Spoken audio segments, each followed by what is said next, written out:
July 5th. Work while it is day. Scripture reading John 9, Mark 3, 1 through 5, Mark 2, 23 through 28, and Ephesians 5, 14 through 17.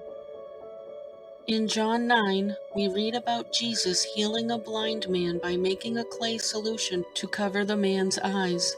After explaining to his disciples that sin did not cause the man to become blind, but he was blind so that at this very hour the works of God would be made manifest in him, he said, verse 4 and 5, I must work the works of him that sent me while it is day. The night cometh when no man can work. As long as I am in the world, I am the light of the world. We see the determination of Jesus to do good works even on a Sabbath.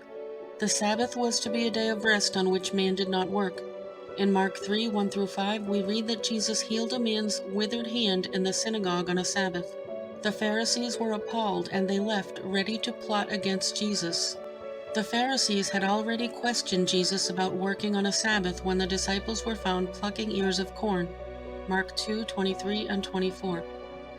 Jesus' response was simple.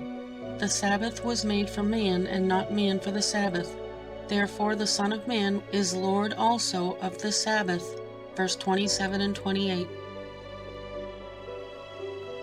In Ephesians 5, Paul gives instruction on how we are to live for Christ and instructs us to keep ourselves pure, prudent, and wise as his ministers.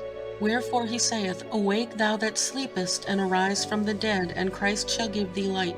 See then that you walk circumspectly, not as fools, but as wise, redeeming the time, because the days are evil. Wherefore be ye not unwise, but understanding what the will of the Lord is. Ephesians 5, 14 through 17. There is a connection in Jesus being the light of the world, John 9, 5, and his giving us his light, Ephesians 5:14. Both scriptures are coupled with urgency concerning time. Jesus, the light of the world, knew time was short and he had to work and do good whenever possible. We too, having been given his light, are to redeem the time, making most of our call to do good on this earth, being wise and having an understanding we are working in evil days. Our prayer for today. Dear Jesus, I take your light that you've given me very seriously and understand the urgency of the time I am allotted to work. Help me to make most of the time you have allowed me to do good, be wise, and share your news of salvation with others.